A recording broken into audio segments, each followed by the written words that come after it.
Welcome to the Fat Dad Fishing Show podcast, a podcast aimed at helping saltwater fishermen catch more fish in less time and have a better on-the-water experience. My name is Rich Natoli. I'm the host of the show, and this week I'm joined by Ed Gobo, the owner of Captain Hank's Tackle, to talk about summer surf fishing with Bayside Dave. Dave is a well-known surfcaster from New Jersey. He likes to focus his attention on helping people catch more fish from the surf, and we're going to talk to him about two of the best summer species to target, Kingfish and Fluke, along with everything you need to know to catch these species. Gear, baits, how to read the water and the beach, how to find the fish. So if you ever wanted to get out for these fish in the surf, now's the time to kick back, relax, and take it all in. Hello, everyone, and welcome to the Fat Dad Fishing Show. My name is Rich, and I'm the host of this show. Tonight, it's going to be me and regular co-host Ed Gobo, the owner of Captain Hank's Tackle. Ed, welcome. Good to see you. What's up? Another Monday night. I'm excited to talk to Dave tonight.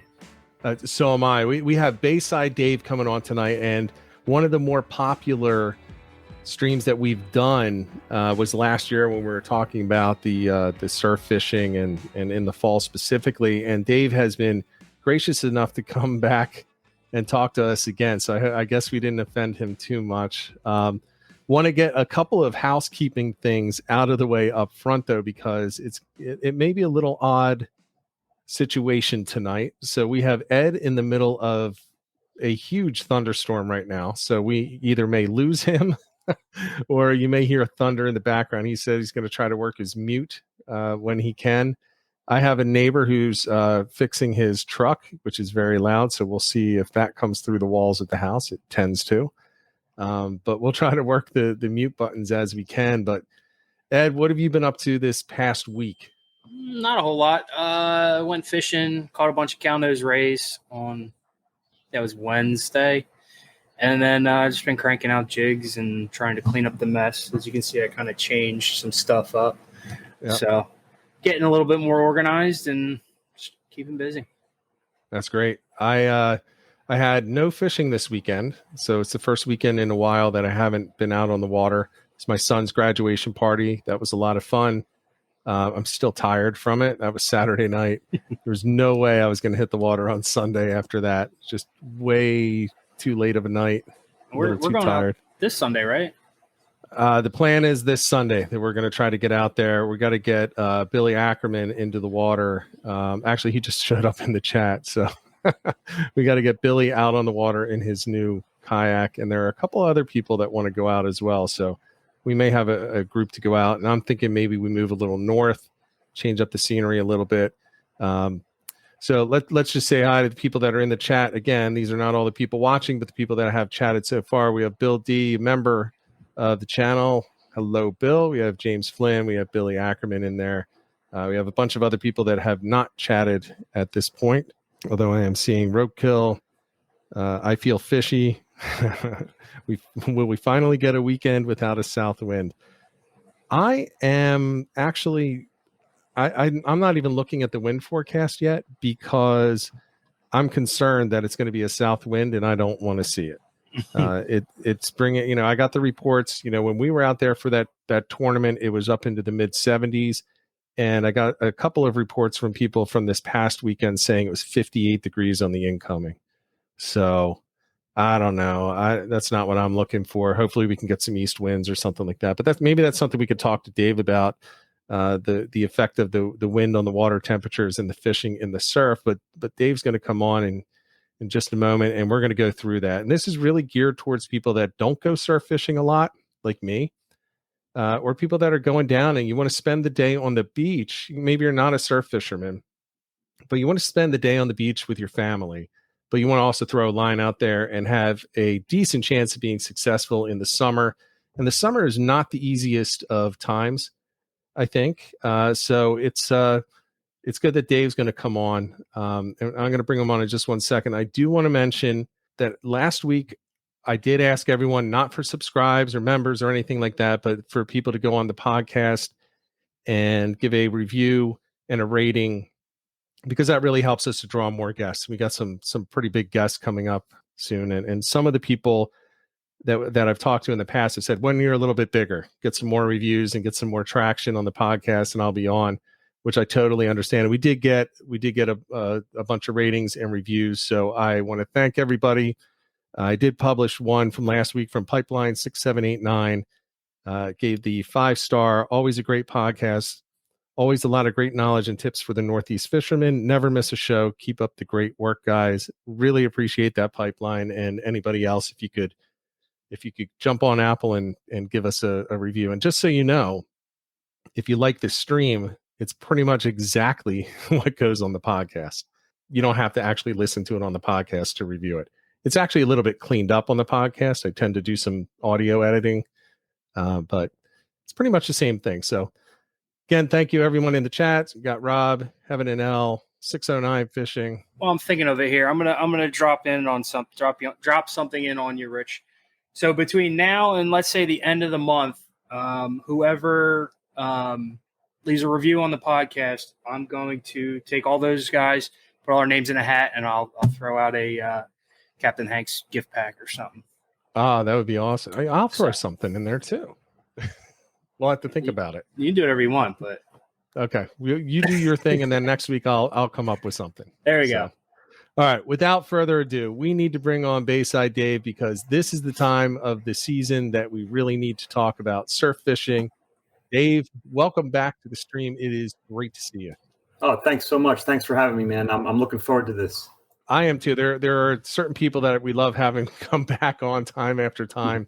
And we had talked last year, and the hope was that we were going to fish that one tournament with you, the American Angler Tournament. And that didn't work out because I think the date changed or something conflicted with it. Okay. Well, I know something conflicted with it. I don't recall exactly what it was. And we weren't able to make it down. But, man, I'm a big fan of you and your page. So if you want to let everybody know where to find you, typically on Facebook, now's a good time to do that. Yeah, I have a Facebook group that I started a few years ago. It's basically all general surf fishing information. But it's more geared towards Long Beach Island surf fishing reports. It's on Facebook. It's called Surf Fishing LBI with Bayside Dave, and I've made a very clean Facebook group where there's only surf fishing information posted on that group. I monitor all the posts. I monitor all the chats, all the comments. So it's not like your typical page where you're going to have stuff that, people throw jokes out, people throw funny stuff out, people looking to sell a boat or, all that sort of thing.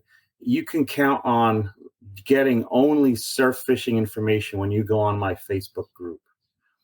It's a great group. I'm a member. I don't surf fish LBI often. Maybe only about once a year on average over the past 4 years, maybe twice, a couple of times. So not often, but I am a member, and I actually go in and just read through it. It is a great group. You do a really good job curating it. You got good people in there. Yeah, even though I only allow fishing reports from Long Beach Island, it's general surf fishing information can be used all up and down the eastern seaboard because it's all the same type of fishing. We talk about people ask questions about reading the water, about what kind of fish are out there, what kind of baits are you using, what kind of, any kind of surf fishing information is always relatable to every area. Just because it says LBI doesn't mean it's only LBI stuff going on in there. I only allow LBI fishing reports on there. Right. No boat stuff, but it's all, like I said, it's all just general surf fishing information. There's a lot of questions being answered. I got close to 4,000 members, and when you ask a question, it's not that you're asking Bayside Dave a question. You're putting a question out there, and you got 4,000 guys, a lot of experienced fishermen. And we have a lot of regulars that are always answering questions and giving tips and tricks and everything. It's working out really well. People really love the page. It's one of the groups that I don't post a lot in there, but I go in there probably once a day, twice a day. On the weekends, probably more, but yeah, it's a great group. So let's kick this off. And so now we're getting to the point where it's hot weather. I don't know that the water temperatures are doing everything that we want, but we're down at the beach now. People are down at the beach and they want to toss the line out. What are the before we get into the gear and everything like that, what are the species right now that are going to be the best to be targeting from the New Jersey surf? Well, right now, the easiest species to be targeting is what's in the water as all the time, almost every day. You have your fluke and you have your kingfish. Every now and then you have little pods of bluefish that'll swim by, and on the chance that a striped bass might come through and grab something. But you're not going to go out there targeting bluefish. You're not going to go out there targeting striped bass and be very successful doing that. If you're going to spend the day on the beach or just a few hours on the beach, if you're going to go out by yourself and maybe walk the beach, look for some fluke, you can guarantee that if you're out there for a few days, you're going to hook up with some nice fluke. If you're sitting on the beach with some people, you don't want to move around, you just want to throw a line in, go for the kingfish. Kingfish are so easy to catch. There's no limit on them. They're very good eating. You can bring home a dozen of them and impress your friends with, look at all the fish I just caught. They catch themselves, basically. Put little bloodworms on, put little fish bites on these little hooks, toss them in, stick it in your rod holder, loosen up the drag, and just hang out. When the rod is going like this, the fish is caught. It's the simplest fishing that you can do, and it's a very leisurely type of fishing that you can do where you're just hanging out with your buddies and, oh, hey, by the way, your rod's jerk. All right, all right, we got to. It's that simple, and that's what you're targeting. You're targeting fluke and you're targeting kingfish all summer for sure. So let's start off then and talk about kingfish. I love kingfish, and you're right, it is fairly easy to catch them. They taste really good, and I do like to keep kingfish, even though cleaning a dozen of them is not my favorite, but it makes some really good meals out of those. So let's talk about that first, and let's go into the gear that you're going to be recommending for kingfish fishing specifically.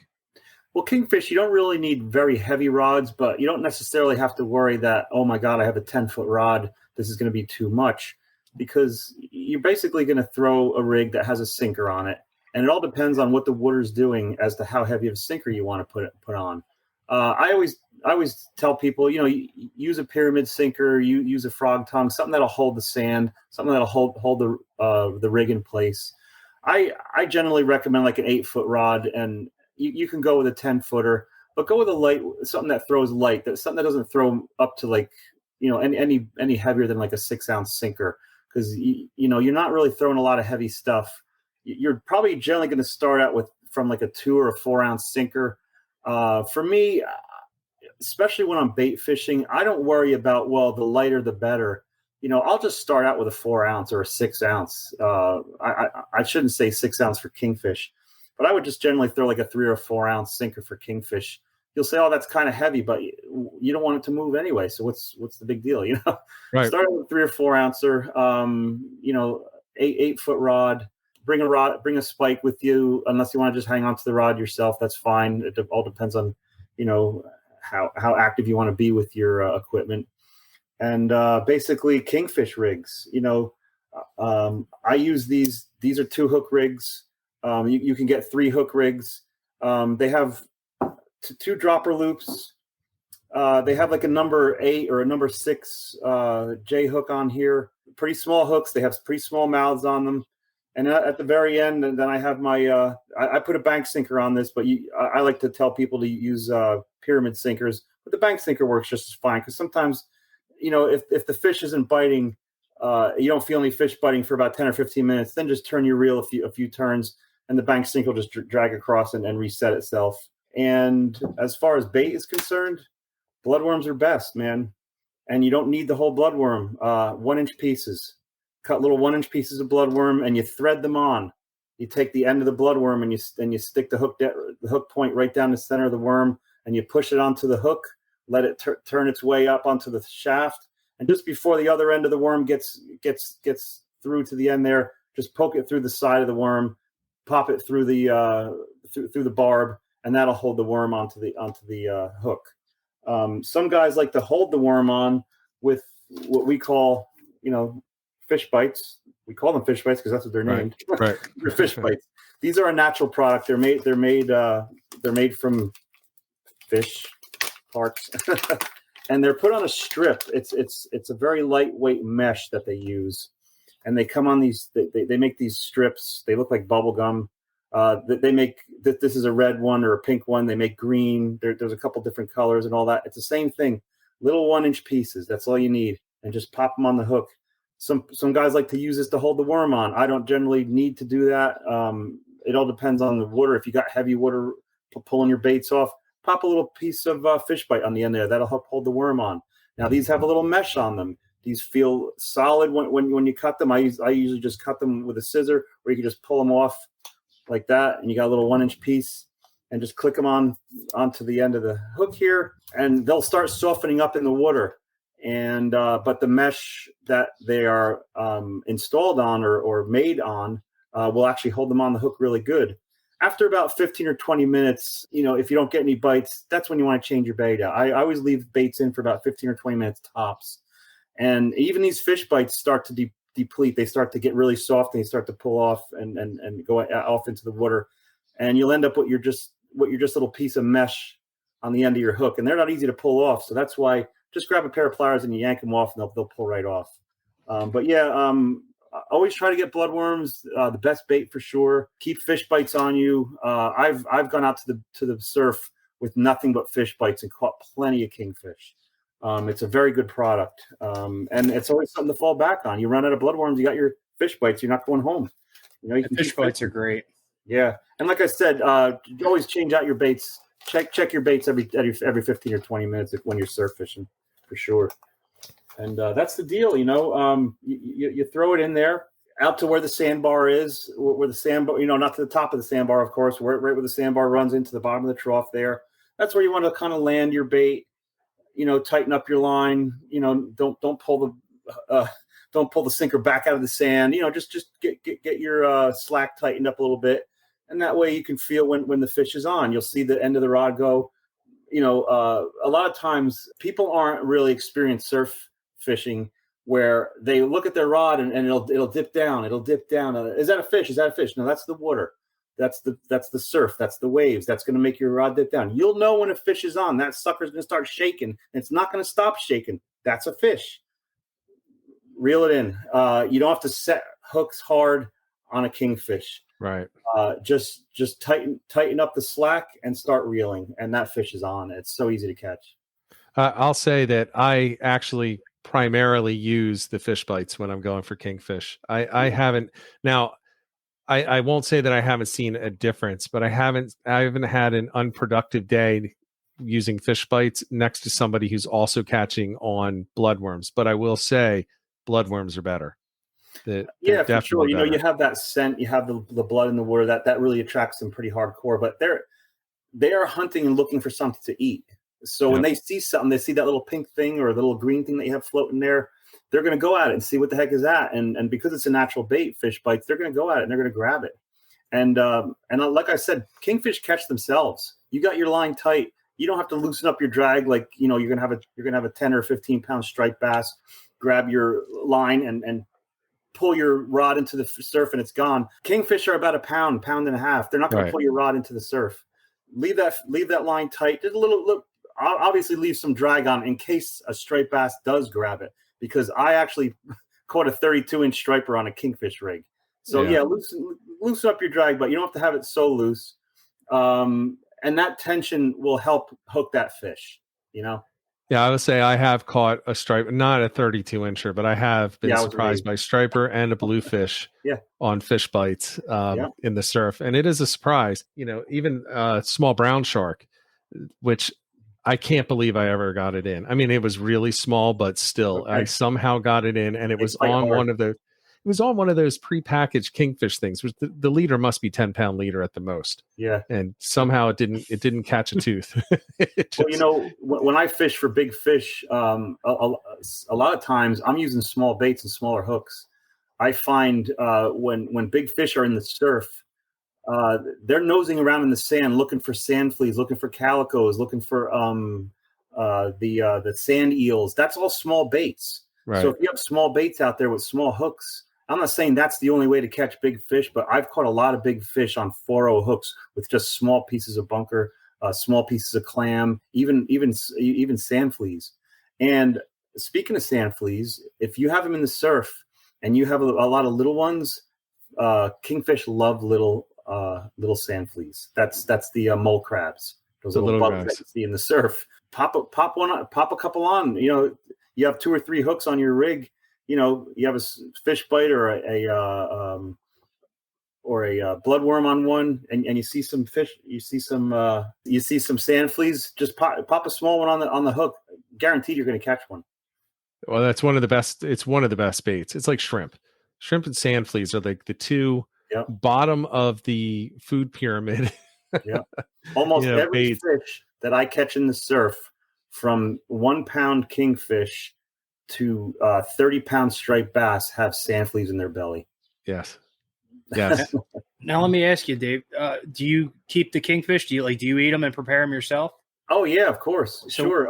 There's a lot of small ones I'll throw back, but generally, you know, anything 10 inches or bigger are definitely keepable. The thing about the kingfish are, you know, even though they're long and thin fish, if you look at them, they're pretty round, and they have some nice fillets on either side of them. You get a 10 or 12-inch kingfish, you know, get a couple of those things. That's going to 2 or 3 fish is going to feed a person very, very healthy. You catch 13, 14-inch kingfish, or even as 15 or 16, which is very rare in these northern waters, but they're there. It's amazing how a couple inches will really grow. The girth of the fish really grows. I mean, you get a lot more meat out of a 14-inch fish than you do out of a 12-inch fish. It's amazing. Very good eating fish. Yeah, they're my kid's favorite. We go down to the beach in Brigantine all the time and catch them. But the fish bites are king, man, because like if I get off work, I can just throw the rods in the truck and go, and I don't have to worry about getting bloodworms and this and that. Fish bites are the way to go. Yeah, I tell you, don't feel bad if you can't find bloodworms. And like you said, Ed, if you don't have bloodworms on, you're just going to come home from work. On your way home from work, package of fish bites in with all your gear, man. You're catching fish. I keep a package in my truck, and I have a second package that's always in my my drive for my kayak, because it's just one of those things. They just really, really work. Now we're talking again the ones that you showed, the strips. I'm not talking about the other fish bite. Right. Oh, the Fight Club. They're like right. Like but Dave, L had a question. Are bloodworms easy to find at this time of year? Where are you finding them? Because of the fact that there are kingfish in the surf, most tackle shops will stock bloodworms. You can buy them by the half dozen or the dozen. They're up around $15 a dozen. You don't have to worry about getting the jumbos. As long as you're getting bloodworms, like I said, you're only cutting 1-inch pieces. You know, you don't need the jumbo bloods. That's for other types of fishing. You know, and that's for the bigger fish in the spring or in the fall. Call around to your local bait shops. Most of them are carrying bloodworms for sure. I saw a few over the past couple of weeks that posting online. There was one I was watching. They were just restocking them as they were going through a video. So yeah, they're out there. L, if you go and look for them, they're not front and center right now necessarily. You know, it's typically the killies that are front and center in the squid strips for the Fluke, but I haven't had any issue finding them. Now I haven't bought any. I still go for the fish bites. Right. Nothing worse than having bloodworms die and the smell that makes. And with my habit of leaving stuff in my truck, that I would have to sell the truck. Yeah, that's not good. Yeah, no, you don't want to leave any kind of bait in your truck, especially not bloodworms. Just burn it and collect the insurance. Bloodworms, you can keep bloodworms for a couple weeks. I put mine in a little in like a plastic container, like a Tupperware. I line the bottom of it with a couple of with some paper towels, and the bloodworms come in that little, you know, the grass, like greenery grass or whatever. And you just throw that in the container, clip the top on, and throw it in the fridge. Every day, I open it up and I flip it over. I take the paper towel out and put a new paper towel in, because that gets some blood on it, gets some slime on it. That can make those fish, make those worms, you know, start getting sick or whatever. Just change out that paper towel every day. I've had bloodworms in the fridge for 2 weeks and still able to use them when doing that. Just change a paper towel out every day. Well, $15 a dozen, I would definitely be doing that. Yeah. I think 609 Joe has a video on freezing them too. Yeah, I did a video on. Did I do a video? I did a post. I have a post on my group about how to keep bloodworms, salting them and freezing them. I'll have to try it. Yeah, if you know I'm not going to be back for another month and these suckers are going to die, you can preserve them by salting them and freezing them. And there's a way to do it. You don't just salt bloodworms while they're wiggling around, because they'll just blow out all the blood. You got to throw them in the freezer for like 15 minutes, kind of shock them up a little bit, and then you salt them, and then you pack them up. But yeah, you can keep them alive for a couple of weeks by just changing out the paper towel every day. And did you say you did a video on that? I didn't do a video. I was mistaken. I have a post that's in my group. I'm going to pin it. I don't have it pinned yet, but if you search my group for how to preserve bloodworms, I have a pretty extensive post about how to do that properly. Okay, that I'm going to look for that, definitely. Yeah. There's certain baits that I'll just throw back. I don't care. But yeah, bloodworms is not. I don't want to do it with bloodworms. Yeah. There's a lot of times if I have bait, bunker or clam or whatever, and I'm leaving the beach and there's just a couple pieces left, I just whatever. Yeah, feed the seagulls. Now, so for technique, you're just throwing it out there. You're looking for the trough next to the shallow. Basically, you're looking for where all the fish are going to be congregating in those types of areas, right? Yeah, kingfish are always moving around in schools. They're either running along the bar, they're running in the center of the trough, or they're even running close to the beach. Sometimes when the tide is low, they're on the ocean side of the sandbar, and you want to get over that bar and drop it on the other side. You might have to wade out to get out that far. And if you want to know where these sandbars are and you have trouble reading the beach as to what the waves are doing, go down at low tide. It's obvious where the sandbars are. Before you go down to the beach line, before you go down to the water line, as you get onto the beach, it all depends on what type of beach you have. Some beaches, like here on Long Beach Island and North, you go over a set of dunes and then it'll drop down into the beach and you walk out. Now, before you walk out, you're up on top of these dunes. You can just stand there for about 5 or 10 minutes and just watch the waves come in. Look at the color of the water. Look at where the foam is forming. Look at where the foam is not forming, where it's nice and clean, where the water's darker. As the waves break out onto the sandbars, you're going to see where the sandbar starts, where the sandbar ends, where the hole starts, where the next sandbar starts. And then between the sandbar and the beach is the trough of water. Sometimes you get along the trough of water where it won't go back out into a hole. All of a sudden, the sandbar will work its way into the beach and create a shoal where it's just shallow water all the way up to the beach. And you can spot all that stuff, especially at low tide. And even if you think you're going to be going down at like 2 o'clock in the afternoon, look at the tide time. Maybe go down there at 6 o'clock in the morning or 8 o'clock in the morning at low tide and just scope it out and pick out your spot. That way, when you get your family or your friends or whatever, if you're just going to hang out on the beach and fish for kingfish, I already went down to the beach this morning. I know where we're going to hang out. We're right along this sandbar area. You don't want to be in those shallows, and you don't necessarily want to be in that deep hole between the sandbars. You want to be in that trough. That's where the fish come in running, looking for food. I'm not saying they're not in that hole there, but generally kingfish are always running along sandbars, running along troughs. My first cast is always out to where the sandbar is. Obviously not on top of the sandbar, but where you imagine where the sandbar drops down. And the sandbar drops pretty much straight down. So If you drop it in front of the sandbar there and just let it hang, tighten up your line, let it sit there for a while, give it about 5 or 10 minutes, and you're not getting any bites, give it about 3 or 4 turns. Bring it away from the sandbar. Get it into the trough a little more. Let it hang out there for 5 or 10 minutes. If you're not getting any bites, do it again. Turn in. You'll find them. And like I said, you want to change out your baits every 20 minutes. All right, I did a couple of moves. I didn't get any bites yet. Change out your baits. Drop it right where you had it last. Maybe pull it in a little bit. Maybe go back out again. Maybe they are out there and they just didn't run out there yet. They're not there.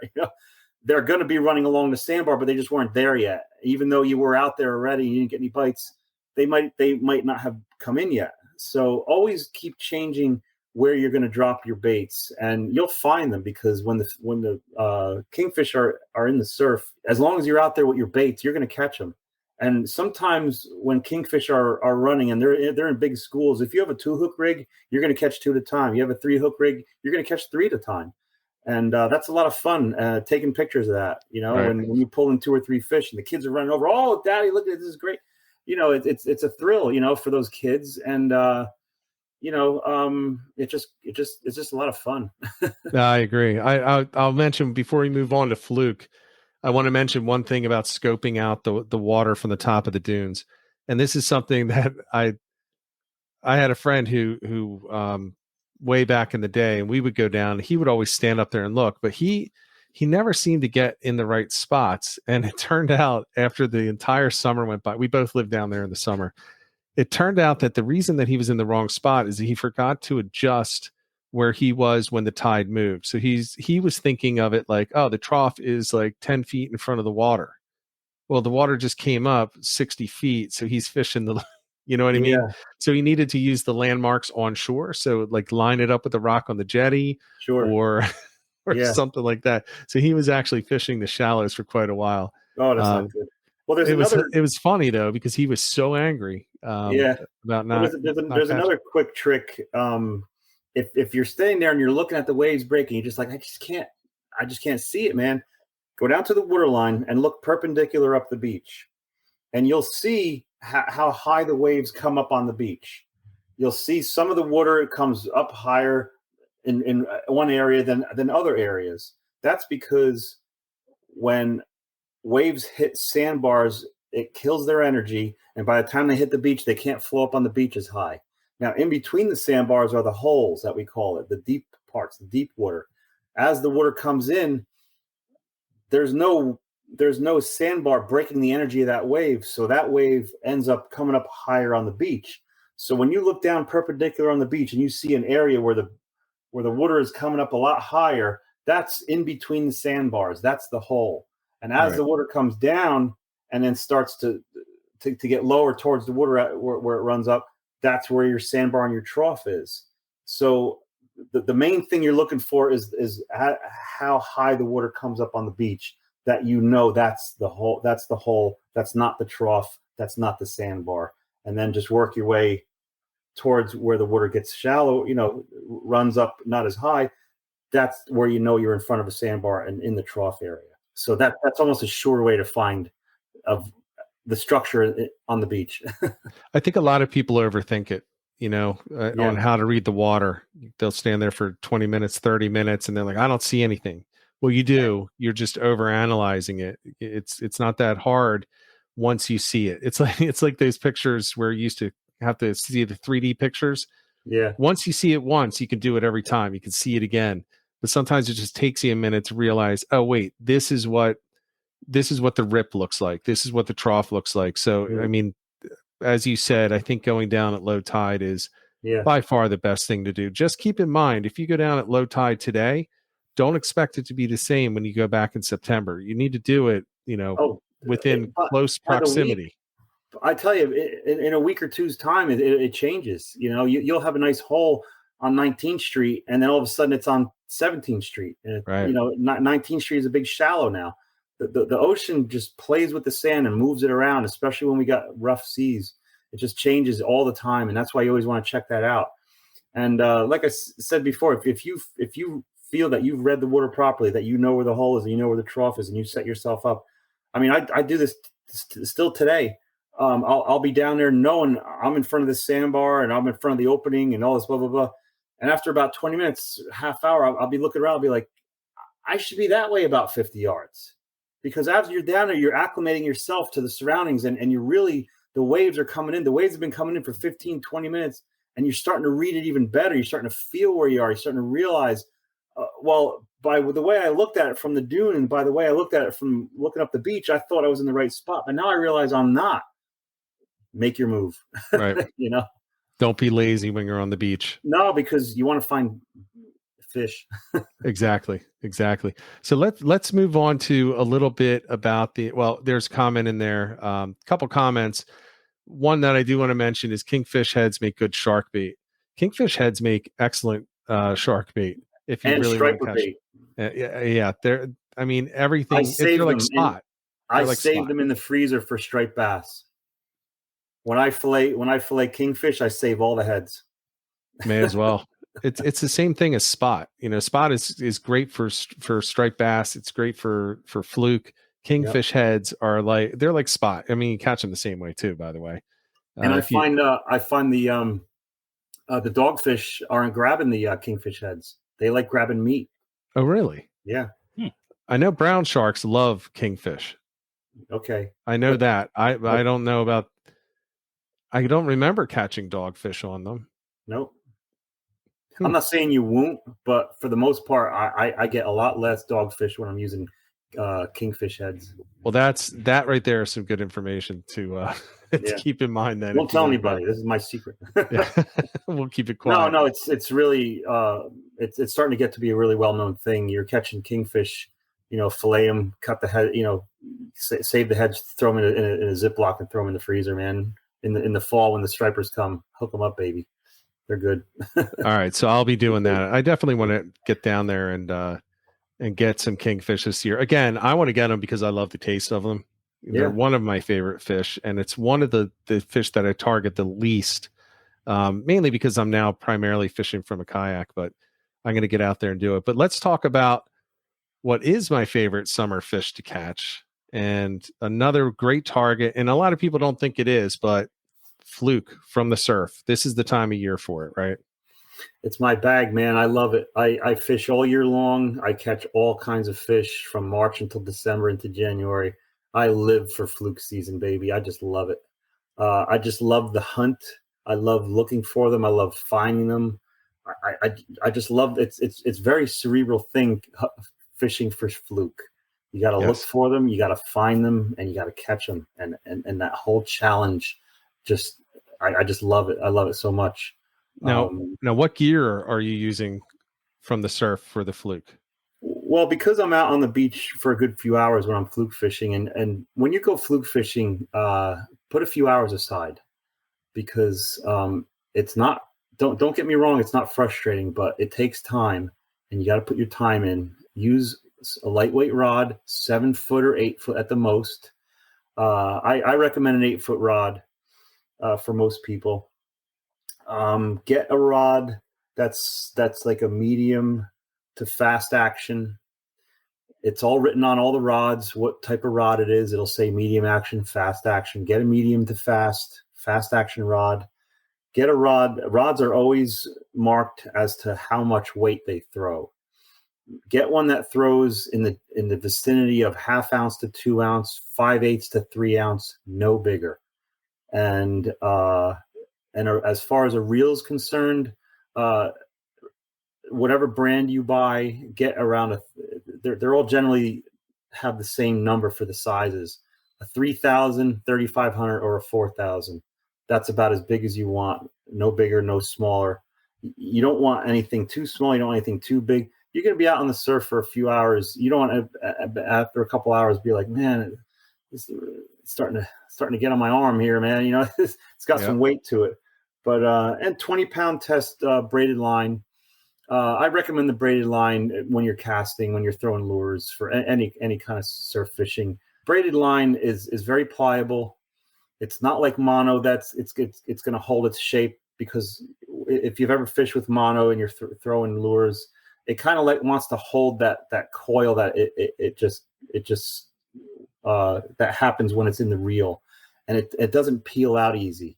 It takes a while for mono to get used to being straight. Braid just comes out and it straightens out, and it's a nice lightweight line. You can get a lot of distance out of it, and because it's got such a tight braid to it, it's strong. As small as it is, it's very strong, and you can feel every little tap with it. And it's very important to put braided line on your reel when you're fishing for fluke, for sure. So you're essentially using the same setup that I am. The only difference is I use a 7/6 rod, and and it's actually it's the same stuff that I use in the kayak and in the backwaters, and for what I would consider light out front, little deeper water, but not the real deep stuff. Not the real deep wrecks, but 3,000 reel definitely. I'm using 15-pound braid or 10-pound braid. only because I just don't have 20 pound on any of my rods. So Yeah. I have 30, 15, and 10. And then the leader that I'm going to use in the surf is going to be lighter because there's less structure in the surf than when I'm kayak fishing. So there's less to break off on. Yeah. You know, it's not, you know, I'm not catching 15, 20 pound fluke in the back, even though I'm using 20 pound leader. It's because of the rocks and the, you know, everything else that I'm fishing around. So we're on the same page. And I do want to stress your point about getting something that's light and something that you can use all day and just keep tossing is absolutely critical when you're surf fishing, because if you're not used to it, you're going to feel it in your elbow and your shoulder, and you're going to feel it in your lower back. And hauling a 10-foot rod for fluke just doesn't make any sense. No, doesn't not at make all. any sense at all. And I would say using the really light jig heads. I think Andrew had just posted that in the chat. He's using up to a 1 ounce for most, and trying to go lighter than that. Absolutely. Yeah, I don't go any heavier than 1 ounce. I'm generally, if I'm using bucktails, 1/2 ounce to 3/4 ounce. If I'm using a chicken rig or a high low is what they call it, I just put a 1 ounce sinker on the bottom of it, and that's it. If I need a heavier sinker, I'll use 1.5 ounces. I don't even go 2 ounce. That's all you need. That's all you need. You don't have to toss out to England. You know what I mean? Right. A lot of times the fluke are right there, right in the wash. When you're retrieving, nice slow retrieve, little jerk every now and then, get a little twitch going. Not every turn, maybe every 2 or 3 turns, just give a little twitch as slow as you possibly can turn, that you are connected with your line. It's not going slack and it's moving, and you get a little twitch every now and then. Bring it all the way in to the surf, because if you get to be where, well, it's close enough, I want to cast out again, and you're reeling really quick, you just took it right over the top of about 5 heads. Right. A lot of times they're right in the wash there. Or people don't realize fluke will follow their bait.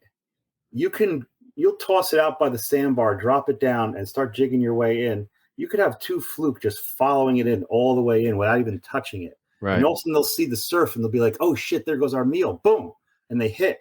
And you'll say, wow, they keep hitting in close. I'm not going to toss out far. No. Always toss out unless you know for a fact that they're right there.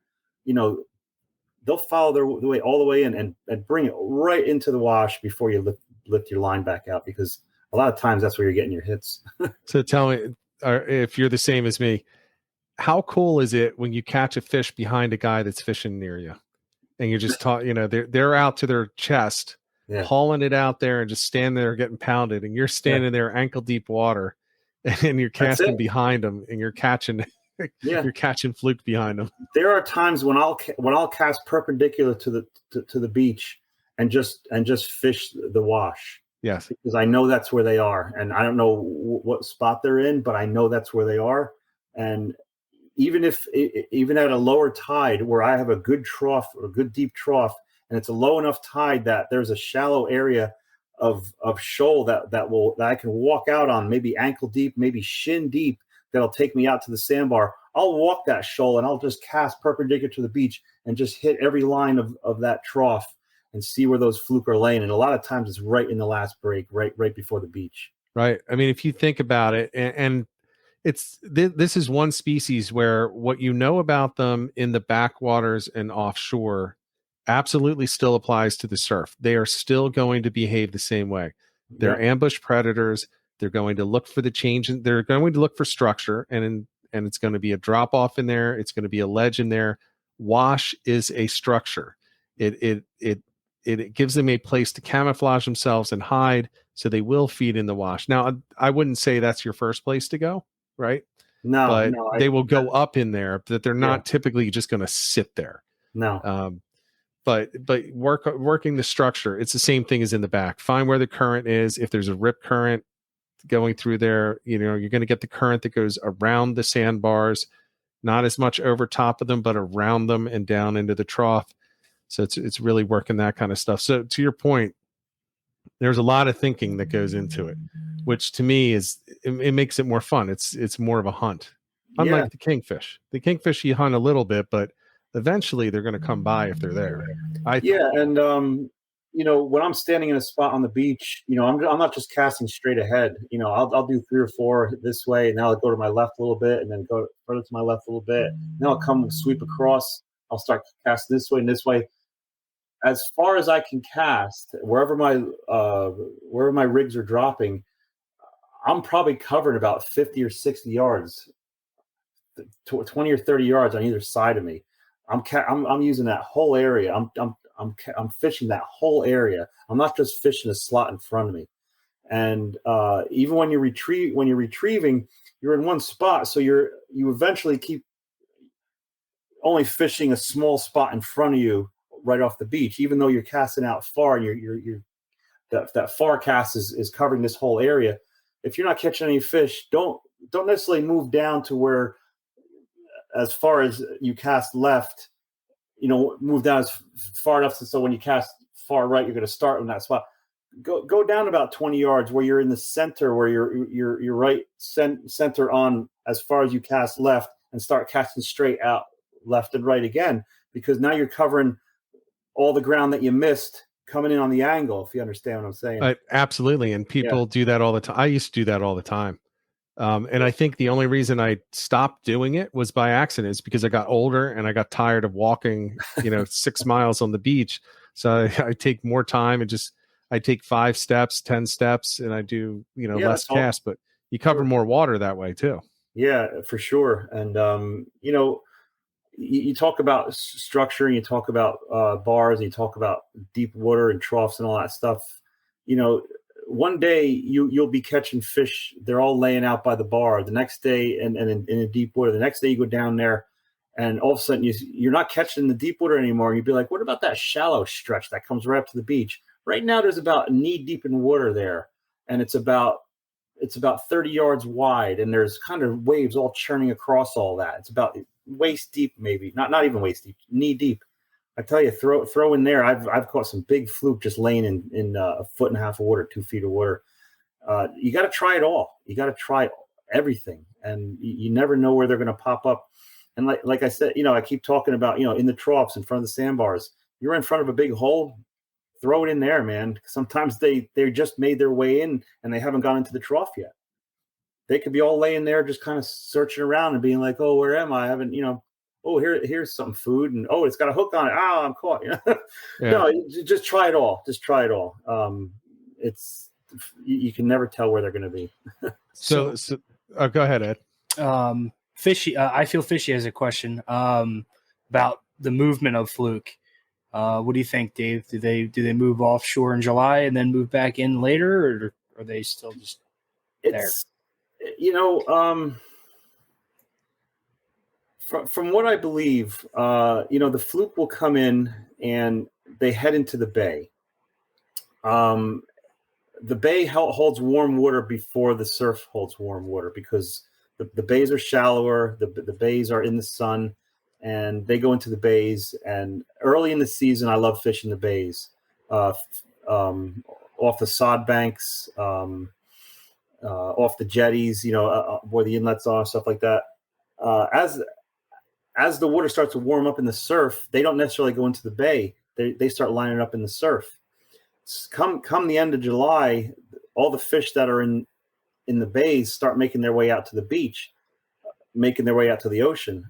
So they, instead of going all the way out to the ocean, they might just turn and start lining up on the surf again, which is kind of what's happening now. We had a long stretch for a while.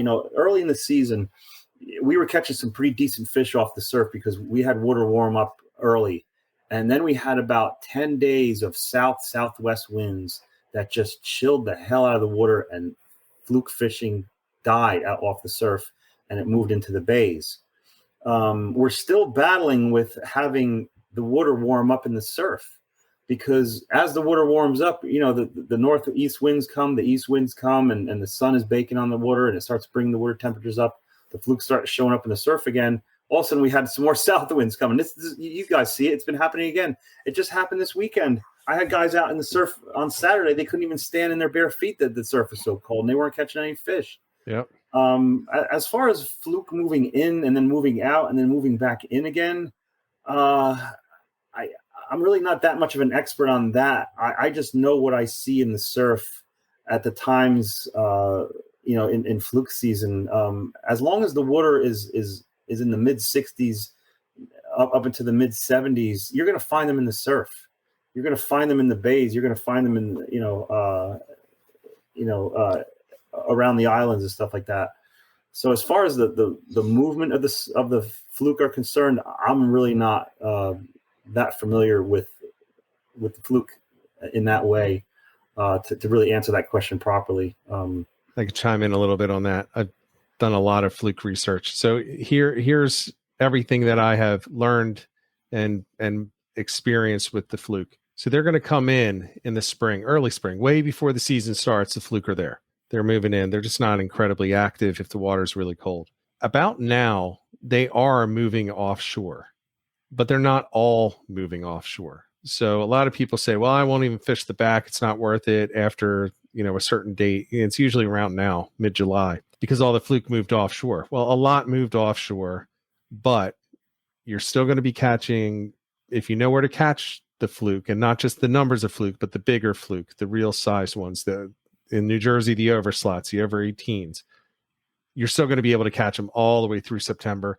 And if the season were open later, you'd be able to catch them well into October, early November. They're still going to be back there. So, did most of the biomass move out, or did a lot of it move out? Yeah, a lot of it has moved out offshore, or it will be moving out offshore soon as the water temperatures rise. But I've had my most productive month as being August in the backwaters. And I believe Dan Mancari, who does a lot of sod bank and surf fluke as well, he catches them all the way through the summer, and he doesn't slow down. I don't think he ever slows down when he's fishing from shore. So yeah. I don't know if I've totally answered it, but I think I've answered the concern of does it turn off, and do you have to stop targeting them? The answer is no. They're still going to be there in sufficient enough numbers for every one of us watching this stream, listening to this podcast, so on and so forth, to go out there and have productive days with limits in every time we go out. Yeah, definitely. I was talking about the cold water keeps coming in, and that turns off the bite a lot. And yeah. but the fluke are still there. Last week we were out, and it was an outgoing tide. We got down there at high tide, and I caught a couple shorts right away, and then nothing. And I fished all the way down to low tide. As soon as the low tide turned around, I started catching keepers.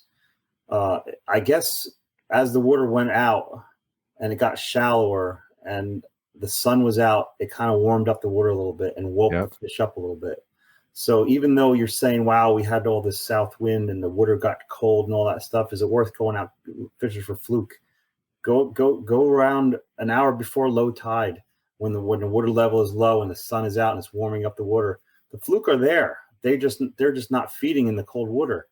And when the water warmed up, like I said, where the shallower water was, I got a couple nice keepers, even though I didn't catch fish for like 2 or 3 hours. I know you see my posts all the time. Boy, Dave, you're killing it. Well, I only post the successful days. I don't just walk down to the beach and catch fluke, man. Right. I mean, I go down there sometimes 4 or 5 hours and catch like three shorts and then just go home and be like, well, it didn't happen today, Yeah, I think that's everybody always thinks that, people on YouTube, Instagram, Facebook, they're catching every single time. You may be catching, but it's not, a lot of it is not worth showing. Yeah. And every once in a while I'll show like a bad day, and people seem to appreciate it and like to make fun of me for it, because bad days do happen to everybody, no matter what. But they're there though. They are definitely there. And low tide also helps out because not only does it heat the water, but you get the fish in a more predictable area. There's less surface area that they can be in. So if there's a trough there and that's now the only deep thing and it's only 3 feet deep, well, they're going to sit there rather than 3 inches all around it. That's a very good point. Because I've done that on the beach already where I'm out with some guys. And they're fishing for kingfish, and it got real shallow in a big long stretch of beach. And then I look down about 2 or 3 blocks, and I see a nice little hole over there. I'm like, I'll be right back. And I walk down there, boom! I come up over a 22 incher. All right, We're gonna have lunch. You know, you're right. It sometimes it's even better to go down there at low tide. It can get very predictable at that time. That's why, you know, I always say I like outgoing, but I love it when it's lower because it's just less area that you have to worry about. You know, half of fishing is figuring out where not to fish. If you can figure out where not to fish, you're in good shape. And when you can't fish because it's dry or it's only 2 inches, that helps. That just helps. And I found most of the fish that I fish for off the surf, people are always like, well, what's the best tide? Do you like coming off a high? Do you like coming off a low? I tell you, man, I've caught fish in every tide stage. Yeah. Every type of fish in every tide stage. You know, I find as long as the water's moving. But last year, I caught my personal best striped bass at dead low at 8:30 in the morning on a beautiful sunny day. Yeah. And it was about maybe 20 yards off the surf, 48-inch striper. This thing was almost 40 pounds. Now, was it a topwater lure? It was a piece of salted clam. And people, I got to get fresh clam. I got to get fresh clam. That's the second best thing, because if it had been a topwater, then you would have hit every myth and debunked every single one. They don't hit topwater after the sun comes up. Oh, you kidding me? Well, that's what everybody always says, because they don't like looking in the sun. But last fall, that's all I was using in the middle of the day was topwater, and they were killing. I was killing it. Yeah. So I mean, fish are looking for food, and absolutely, if a topwater plug is the only food that they can see, they're going to grab it. So now, Dave, I have to put this question up to show you. This is from Roadkill. So let me just qualify why this question is there. I have talked about how great night fishing is for Fluke, and Roadkill doesn't believe me. So just looking for your opinion. Well, first of all, do you fish at night? Not for Fluke. Shame on me, because I have friends that will, and they do, and they are successful. Yeah. For they like to have some kind of a noise maker or a glow. You could throw like a little rattle trap out, anything that has a little shake to it. I know my one buddy, he likes to put an SP minnow on dropper loop above a sinker to hold it down there and draw it in, and he catches Fluke at night using SP minnows on a dropper loop. That's awesome. Yeah. So that's a little bit different. See, what I say, and now I'm not talking surf fishing. When I fish for Fluke at night, it's in the backwaters, and I use lights. So I don't use glow anything. Okay. I'll just use pink zooms. I'll use gulps, paddle tails, anything like that. It's different in the surf because you do not have good light out in the surf anywhere. No. Even hotels behind you and street lights behind you, it's not enough to really make a difference. So that's where I would suggest exactly what your friends are doing. Go for something that's going to make the noise, it's going to push some water, and it's going to draw the attention. Yeah, because they're there. They don't go to bed, you know. No, they just hang out, you know, and wait till they can see something. And if they see or hear something, they're going to grab it. Exactly. Roadkill says he trusts me, but he's just checking another opinion. Yeah, unfortunately, I've never gone out at night for Fluke. It's for me. I don't know that I would do it in the surf, but mainly because it would be so different from the way that I'm used to doing it. I just love bridges. I love docks. Anything that's lit up and has distinct shadow lines is where I want to look for those Fluke. Right. And they'll sit ahead of the shadow line and behind it. So, you know, bridges are just a great place to go. Now, if you are going to do it and you have some light, I would try at night around jetties. If you could go down the side of jetties and look for especially the little holes and the little structure that they have around those I would think could work. But I'm not a surf caster for Fluke at night kind of guy. I just have never done it. I mean, I'm so successful in the early mornings and during the day. I have no reason to venture out at night for Fluke. Right. Fishing. Night fishing for me is for big fish. Right. That's a good point. Yeah. Good point. I tell you, for striped bass, I'll go out at 9, 10 o'clock at night and stay out till 2, 3 in the morning. When it is pitch black out, it's on. that's when they're feeding, man. But we're not talking about striped bass fishing right now. Right. Well, we'll talk about them come fall again, because we're gonna try to pull you back in there. We got your guys, Jersey Boys, Outdoors. They're in here. Yeah. They're in the chat right now saying hi to you. Oh, hey guys. Yeah, if any of the, I see them. I think most people that watch this or listen to this podcast know who Jersey Boys Outdoors are. If you don't, you should look them up on YouTube.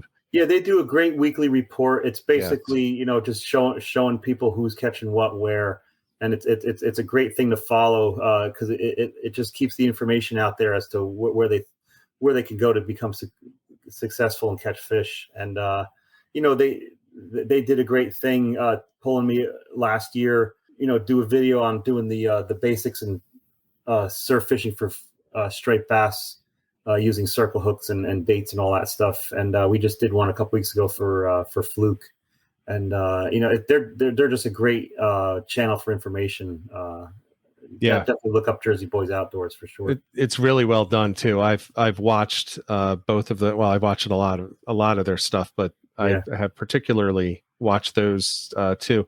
The one that they did with you last fall, I think it was the one that really it was just so well done. I was like, well, they're very professional. They show up with a bunch of cameras. They clip a mic on me, and we go over the itinerary. We're going to do this first. We're going to do that first, and boom, boom, boom.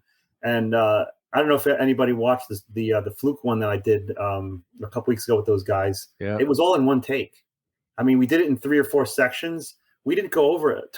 We just talked about it, and then we just did it. All right, boom. All right, let's move to the next one.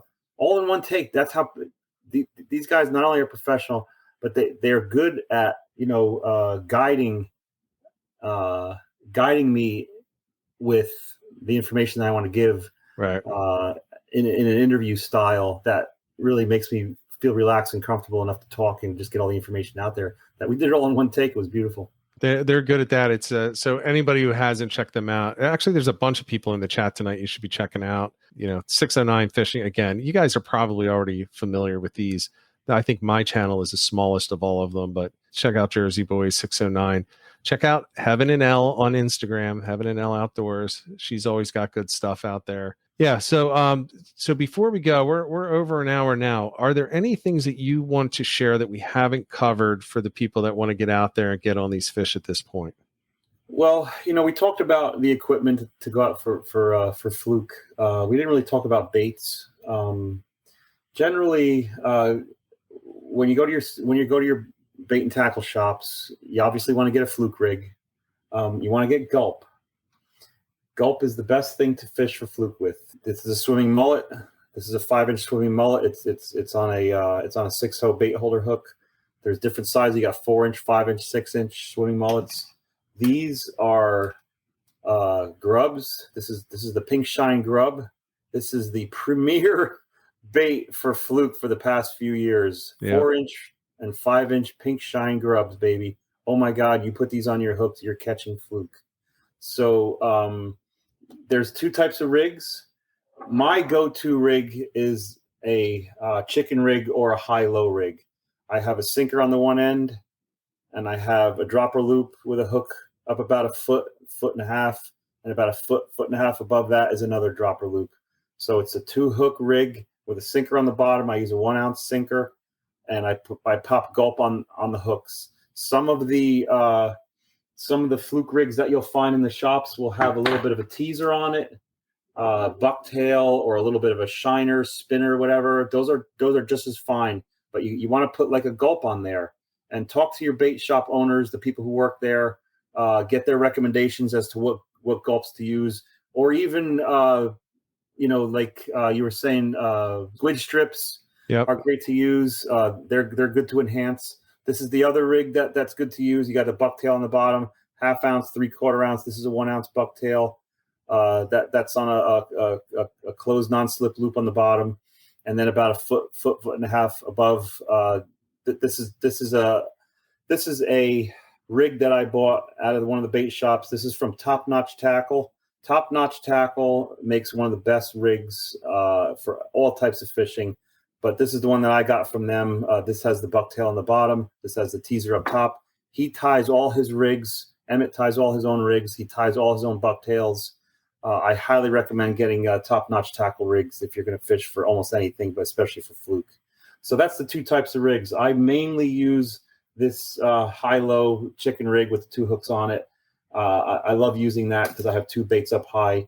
And if you have anything in the bottom in the sand that a bucktail might keep gathering, you don't have to worry about that. The sinker will just bounce through all that. And the next one I use, like I said, I got the bucktail bottom and the teaser up top. And always enhance your hooks with either a gulp or a squid strip or something that has some movement to it. Yeah, even a sand flea calico. I put sand fleas on hooks. The other day, you were talking about Tommy Venom, Thomas Monaco, buddy of mine that we go fishing a lot. He was out fishing with gulp for about an hour and a half, and he kept seeing sand fleas at his feet. So he popped one of the gulps off, popped sand fleas on, and for an hour he was catching fish with sand. They were just hitting the sand fleas. Yeah. So very versatile bait, those sand fleas, man. Put them on the hook, give them a shot. If you see them in the surf, use them. Yeah, I use them for fluke all the time, even in the backwaters. It's just, somebody had mentioned it before. They're just like, they're candy. It's candy pretty much every fish eats them. Every fish eats them. And like I said, cast out, slow retrieve. Cast out, let your rig sink to the bottom. Tighten up your line and just very slow, and every couple give it a little jerk, very slow. If you're thinking going too slow, slow down even more. Like right. as long as you keep your tension on and it's moving. And when you start feeling a bite, don't jerk it. You start feeling a bite, stop moving. Keep the tension, even if you're just turning a tiny bit, just to keep the tension. Keep shaking that thing. Keep it right in that fish's face. Let it grab it. Let it grab it again. Let it grab it again. You pull that thing to try to set that hook. It might have only had the tail of the gulp in its mouth. You just pulled it out of its mouth, and now it's 5 feet away, and the fish will turn away. Keep that right in that fish's face, and keep working that fish, and get that thing to grab that thing, grab that bait, and make sure just keep giving it a couple testers. Pull on your tension. You'll feel if that fish is on that hook, and then set that hook, and now you got it. Always have to feel to see what the fish is doing. Just because you feel a little bump doesn't mean it's got the hook in its mouth yet. Give it some time, and you probably do the same thing off the kayaks. You're not going to yank that thing out of its mouth right away. Give it the chance. Get that thing to get another grab and get that hook in its mouth. Yeah, it depends. I mean, some days, you want to slam it right away, but actually in the last video that I put out, we were going through a whole day, and you just had to sit and literally just wait. And I am not that guy that wants to wait when I know or I suspect there's a fish on the end, but couldn't hook anything over slot unless you really waited, you pulled it off the bottom and you waited for it to get sick of being off the bottom and try to reclaim the bottom. Yeah. Then you could set the hook. I do want to add in there though, if you're using the bucktails, and so I use Ed's Captain Hank's bucktails, but I would suggest one also really good bait. And you can catch them the same way that you catch the kingfish is the live spot. The live spot on a bucktail, dragging that very slowly across the bottom, a 3/4 ounce. 3/4 ounce, they can't really move very much when they're trying to swim because it essentially weighs as much as, almost as much as they do. You're putting live spot on a bucktail? Yes. That's putting awesome. It right through the nostrils. I was going to say, right through the jaw and to the nose. So either through the nostrils, if I'm going to be working it off the bottom, but in the surf, I would actually put it bottom of the jaw through the top, or just through the top of the jaw and through the nose. So it can keep moving it, opening its mouth and everything, but just a very slow drag of that through there. Very interesting. It's a good way to, if you wanted to get only big fish, because it takes a big fish to down a whole spot. But in that case, just like you said, you wait because it's got to get that whole fish down before the hook is even in its mouth. Yeah. But you'll know. That's why I was talking about doing that tester where you're not setting, you're just pulling tension and see if that fish is on. You might be right. That first bump, he might have the hook in his mouth, and you might want to set it right away. That's what the test pull is for. That's just, just pull that tension. You're not jerking it, because if it's not in its mouth and you do the jerk, then it's gone. But if you do the tension, then you'll know. Oh, it's on. Now you set it. It's those tester pulls that really help. And the big difference is between the backwater where I can swing a little bit more freely is I'm vertically swinging. So if I miss it, I drop it right You're back still down on on top its of the head. fish. Yeah. Yeah. If you do that, if you do that in the surf, you're clearing 6-8 yards. It's Yep. not coming. It's not coming 20 feet after. No. And now you got to retrieve and cast again. And Yes. hopefully it's still there. Yeah. And it's not going to be the same one. Everyone likes to think that, oh, I missed that fish and Ed picked it up right behind me. He picked up my fish. No, he didn't. Yeah. He picked up one of the other 83 fish that were down there. Exactly. So that's funny. Yeah, so those are just some things that I would add in there. Andrew's saying live peanut bunker, small snapper on a bucktail definitely will work as well. Peanut bunker, they're so hard to keep alive. They're so hard to keep alive, but if you can get some, the key that I always had with peanut bunker is, I should say the challenge is, you get them in a cast net, but you don't want to get the school. Like, you feel terrible if you actually get the school. You want to get like the couple on the edge because they die so fast. So, throw it out, hope that you only get like 2 or 3, right? Put them on the bucktails and go. They're so easy to get though when they're swimming, but yeah. Do you ever use killies out there? Oh yeah. Yeah. Yeah. I was out a few times with Tommy and his dad, and they were calling me Dead Stick Dave. I would throw a killie on and put it in the rod holder, and then work my bucktail, my gulps, and then the rod would go off in the holder, and pull up a nice fish. And Dead Stick Dave got another one. That, you know what? That's fine. I actually, in tournaments that allow more than one rod, I will always dead stick one. Yeah, and I will dead stick it with something live on it. 100%. Why not? It catches fish. Yeah, it works. It works. I don't need to work a live bait. It's working itself. I have many monikers, but now they call me Dead Stick Dave off of Dennis's boat. No, that's okay. I love it. It's all fun. Yeah. If I get nicknames for catching fish, thank you very much. That's what I was going to say. It's a good nickname because you're putting meat on the deck, whether you're keeping it or not. You're bringing it up. So I love it all, man. I just love it. Yeah. So all right. Well, Dave, thanks again for coming on. Yeah, thank you. You're definitely one of the favorites of the people that we've had on. And I've gotten a bunch of slack from people saying, why haven't you brought him back on? And actually, I was going to reach out to you a few weeks ago, and I said, hey, I want to reach out to you soon. And then you did that video. I was like, well, we'll give him a little bit of a break. Damn it. They got to him first. They got to you first, but yeah. Yeah, and it was a really good video. So, and as they had mentioned earlier, Jersey Boys had mentioned, it's all about you when you know your stuff. So it's kind of like set up the topic and get out of the way. I know the basics, you know, and that's all you need to know to get out there and have fun. Exactly. So thank you again, everyone. That's going to do it for tonight. We're working on a guest for next week. We're going to announce it later in the week. But I'm hoping to get out there this week. Dave, I know you're going to be out there. You and Tommy are going to be just bailing fish, I hope. Yeah, and Ed, Rich and Ed, I mean, hopefully we can get together, the three of us, maybe get you up here on LBI and show you some stuff. So there you have it. Huge thanks to Bayside Dave for coming on to share all the tips on successfully catching kingfish and fluke from the surf. Make sure you check him out on social media. The links are in the podcast notes for this episode. Now, before I go, I want to thank Pipeline 6789 for providing a great review for the podcast on Apple. And as Pipeline said, always a great podcast, always a lot of great knowledge and tips for the Northeast fishermen. Never miss a show. Keep up the great work, guys. Pipeline can't thank you enough for the review. It really helps the podcast to grow, helps us to draw in more guests in the future. Now, if you have not already followed or subscribed to this podcast on your favorite podcast platform, please do so. And as mentioned with Pipeline's review, please consider adding a positive review on any platform with that feature, especially Apple. With that said, until next week, until next episode, get out there, get on the water, and get some tight lines.